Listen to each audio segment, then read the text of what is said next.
Hello everyone, I hope you're having a wonderful day. Today, we're following Tu Tien as she receives a sudden huge cake order and works non-stop to finish 5 full boxes before the afternoon market, only for Jack to come home, sense something is off, and realize the buyer's number can't be reached. Is this a real opportunity or a quiet trap waiting at the market? If you enjoy the story, don't forget to subscribe so you won't miss the next episodes. Morning comes in with a clean, quiet kind of light, the kind that makes you believe life is finally normal again. Jack is already dressed when Tu Tien steps into the kitchen. His work pants are ironed, his shirt is tucked, glasses on, keys in hand. He looks like a man who's trying to hold life together by staying disciplined.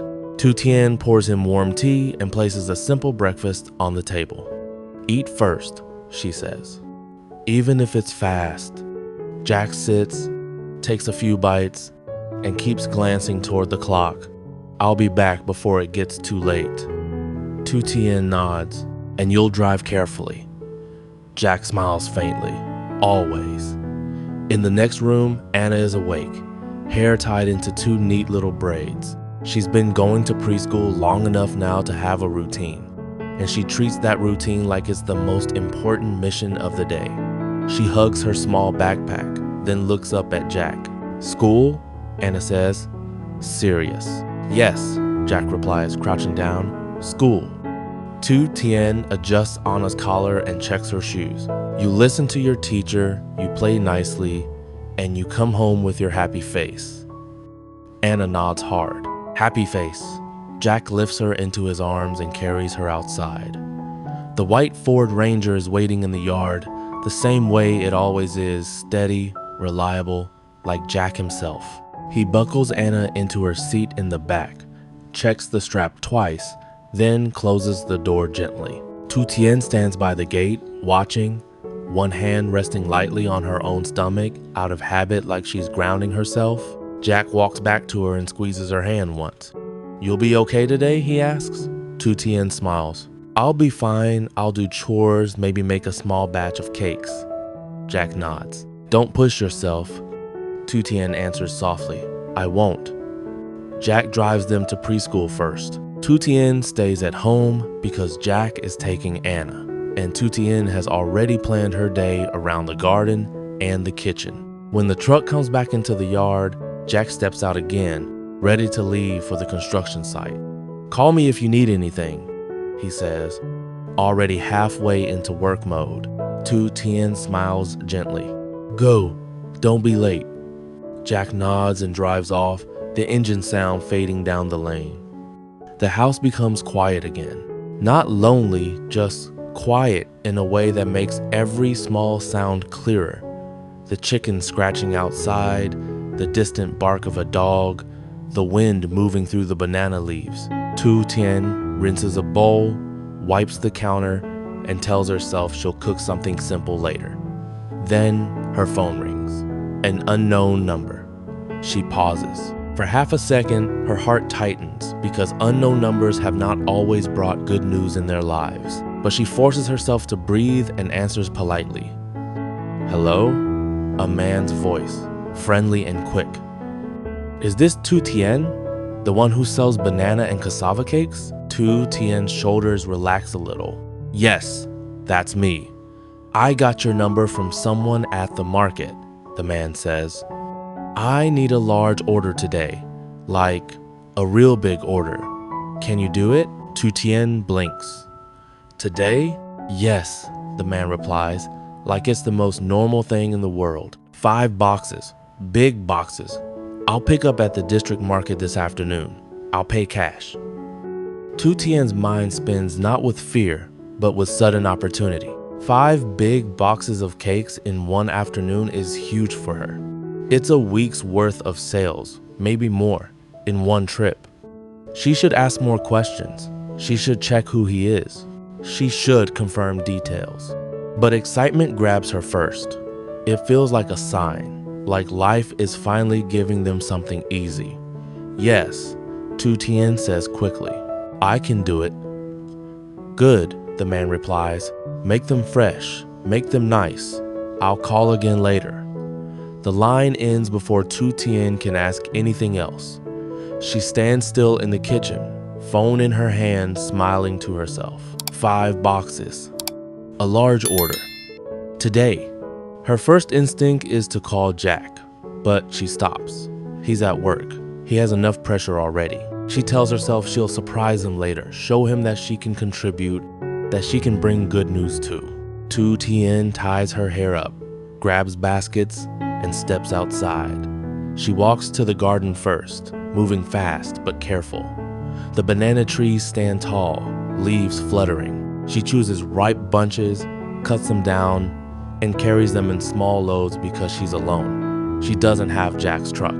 She has her own strength and her own urgency. She goes back and forth, sweat forming at the edge of her hairline. Okay, she whispers to herself, we can do this. After bananas, she moves to the cassava patch. She pulls up thick roots, shakes off soil, stacks them into a basket. Her hands get dirty, nails packed with earth. She doesn't stop. She forgets breakfast. She forgets water until her throat turns dry. She keeps thinking about the number. 5 boxes.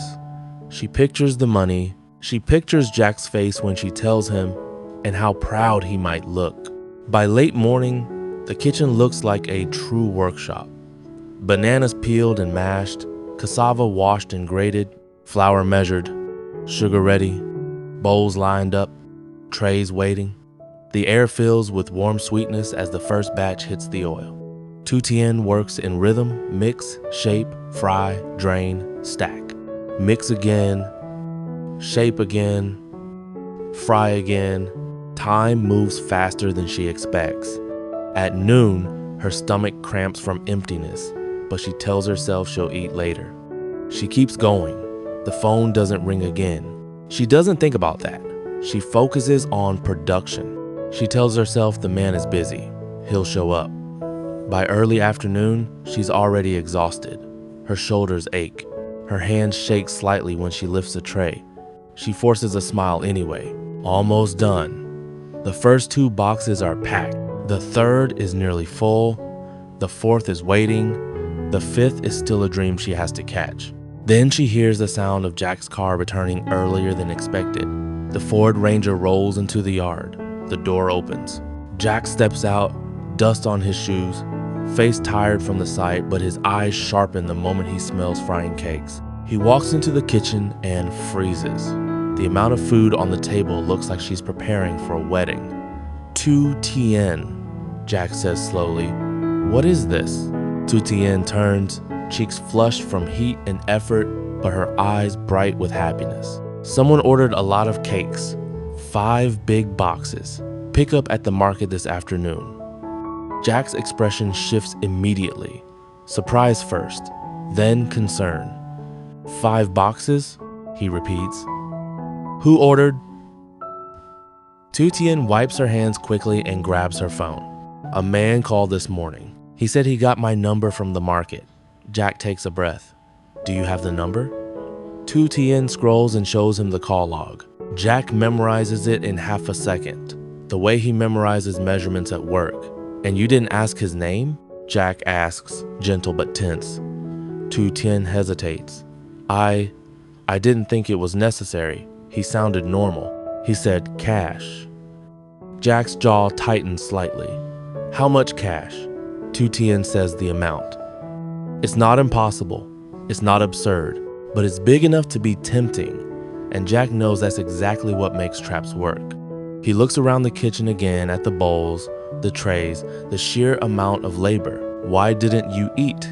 He asks. Tu Tien waves it off, still trying to keep the mood bright. I was busy. I'll eat after. Jack's voice lowers. This is too much work for one person. Tu Tien smiles. That's why I'm happy you're home. Jack doesn't argue. He takes off his jacket, washes his hands, and steps in beside her. Tell me what to do, he says. Tu Tien's face lights up. You can shape while I fry, and then you can help pack. Jack nods. Okay. They move like a team. Jack starts shaping cakes, still clumsy at first, but fast learner. Tu Tien fries with steady hands even though her arms burn. The boxes fill faster now. But Jack's eyes never fully relax. He keeps glancing at the phone. After a few minutes, while Tu Tien is turned toward the stove, Jack quietly steps behind the kitchen wall and dials the number from her call log. It rings and rings. No answer. Jack hangs up, waits 10 seconds, tries again. Again ringing. No answer. His chest tightens. He doesn't want to ruin Tu Tien's happiness. He doesn't want to say, this might be a scam, and watch her face collapse after she gave everything to this order. So he goes back in and keeps working. But the worry sits in his voice, even when he tries to hide it. Tu Tien notices. Why are you so serious? Jack forces a smile. Because I don't want you to get tired. Tu Tien laughs softly. I'm fine. Jack doesn't argue. He just shapes faster. By late afternoon, the 5th box is almost complete. The kitchen is hot. The table is full. Tu Tien's legs feel weak when she stands. Her hands shake slightly as she ties the box closed, but her eyes are shining. We did it, she whispers, almost proud enough to cry. Jack looks at the 5 large boxes lined up like proof of her effort, and his worry deepens. He checks the time again. Pickup is supposed to be soon. The caller has not called back. Jack's phone stays silent. Tu Tien leans against the counter for a second, breathing hard, smiling like she just won something important. Jack steps closer, voice gentle. Sit for a minute, please. Tu Tien shakes her head. Not yet. We have to deliver to the market. I can still do it. Jack swallows. We'll go together. Tu Tien nods, relieved. Yes, together. She doesn't see the tension behind Jack's eyes. She only sees the boxes, the success, the feeling that she finally brought good news to the house. Jack, however, keeps staring at the phone number, at the silence, and at the risk hanging over this big order like a shadow just outside the kitchen light. The cakes are ready. The boxes are ready. Tu Tien is exhausted but happy, and Jack can't stop thinking, what if this isn't real? What if someone is playing them? Will Tu Tien be able to deliver the cakes? Or will they arrive at the market and realize the truth too late? Jack doesn't say the word scam out loud. Not yet.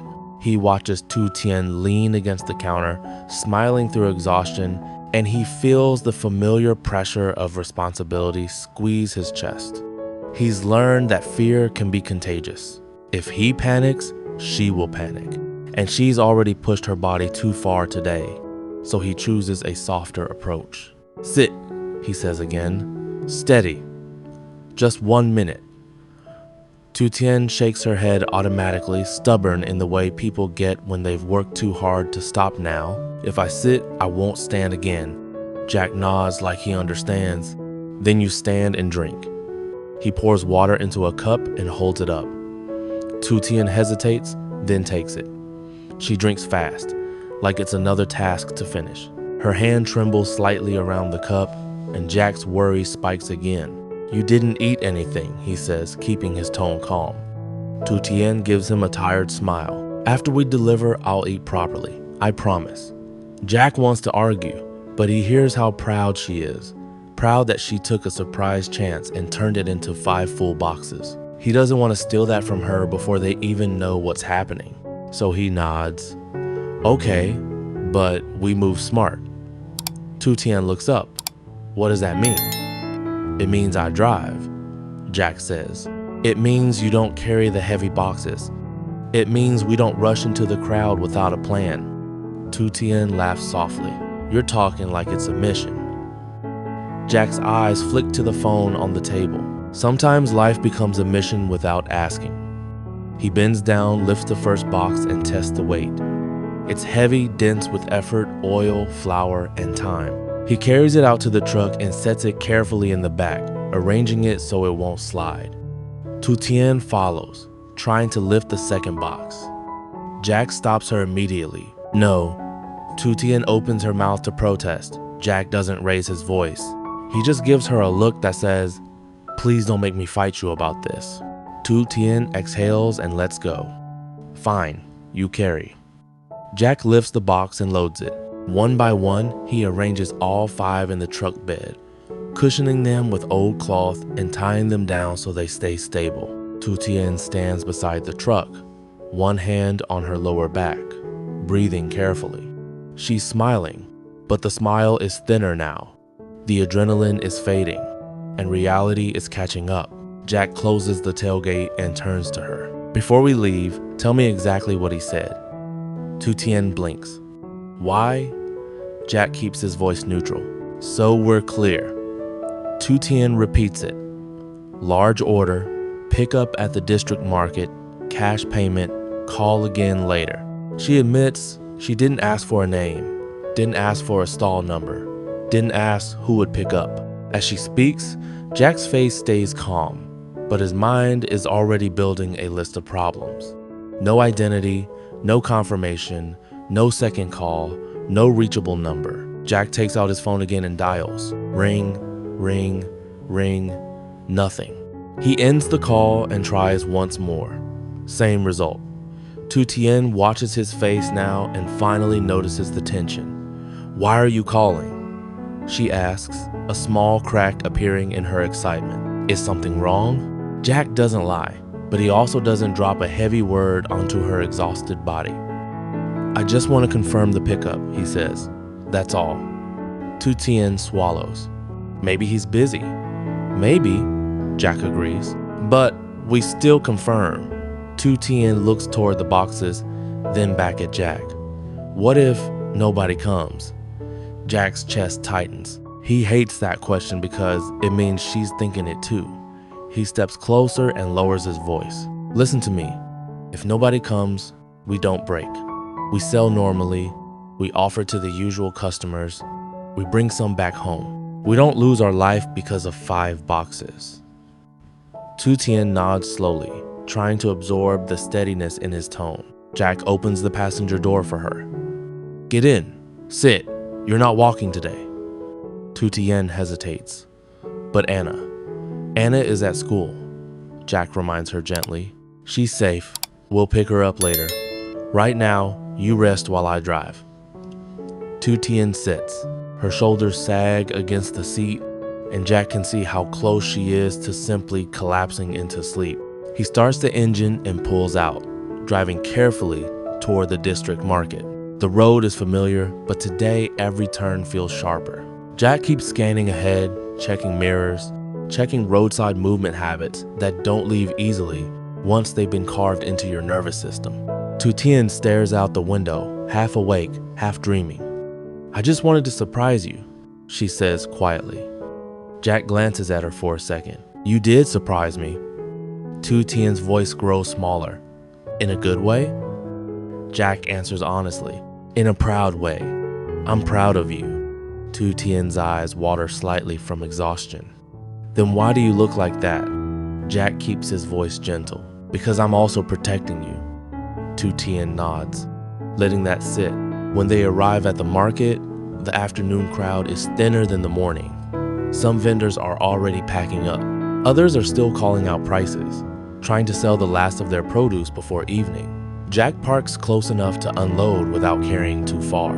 He looks at Tu Tien. Stay in the car for a minute, he says. Tu Tien frowns. Why?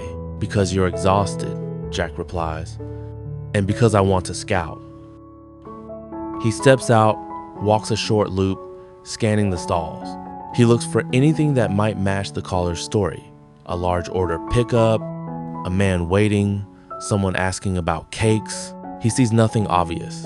He returns, opens the passenger door, and helps Tu Tien out carefully like she's carrying something fragile. Tu Tien looks around, trying to keep hope alive. Maybe he's running late. Jack nods. Maybe. They unload 2 boxes first and carry them to Tu Tien's usual corner spot. Jack sets them down gently, then returns for the others.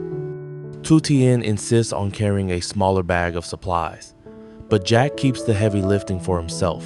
When all 5 boxes are in place, Tu Tien spreads a clean cloth and opens one box slightly, just enough to show what's inside.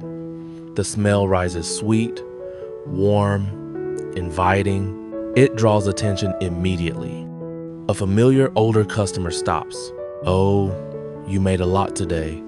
Tu Tien smiles, trying to keep her confidence. "Special order."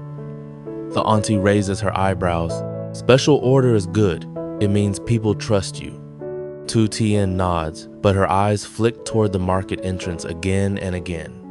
Jack stands slightly behind her, arms crossed, eyes scanning. He looks calm to outsiders, but his mind is working fast.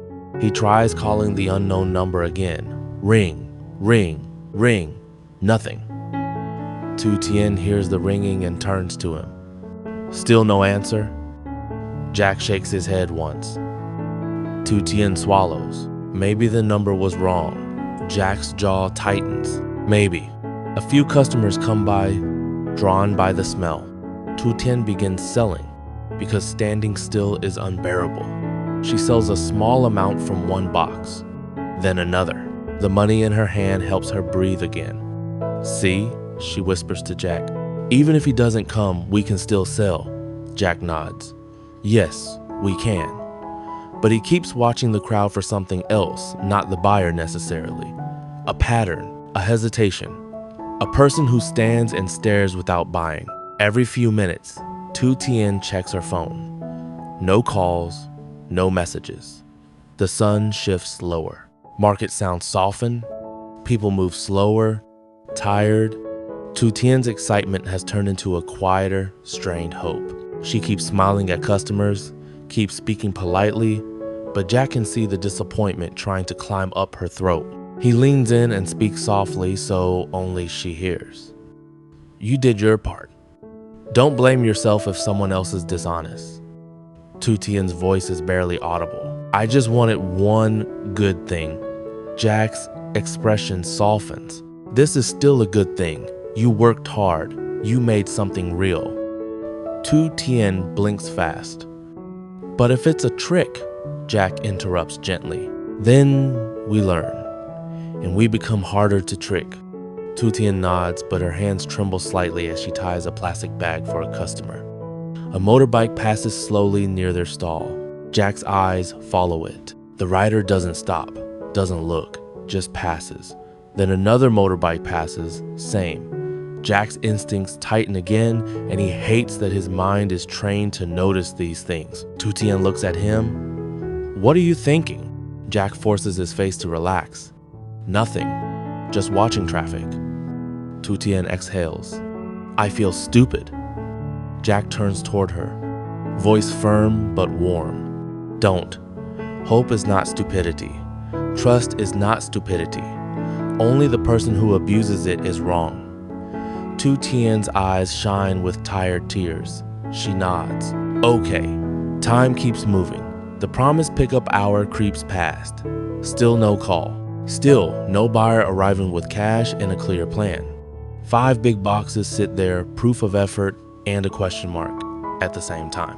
Tu Tien stands straight, trying to keep her dignity, trying not to let the market see her worry. Jack stands beside her like a wall, calm on the outside, alert on the inside. And as the afternoon edges closer to evening, the unanswered question grows heavier than the boxes themselves. Was this truly a big opportunity, or the beginning of another trap they didn't see coming yet? After a calm morning, Jack drives to the construction site, while Anna goes to preschool. At home, Tu Tien receives an unexpected phone call. A man wants a very large order of cakes and promises to pay cash at the district market that afternoon. Excited and trusting, she doesn't question the details. She rushes to the garden, harvests bananas, then pulls cassava, and spends the entire day mixing, shaping, frying, and packing, forgetting to eat and barely stopping to drink water. When Jack returns early, he is shocked by the 5 big boxes and immediately asks who placed the order. The number cannot be reached, and Jack's worry grows while Tu Tien keeps pushing through exhaustion, determined to deliver. They load everything into Jack's white Ford Ranger and head to the market together, where Tu Tien starts selling, but the promised buyer never calls back.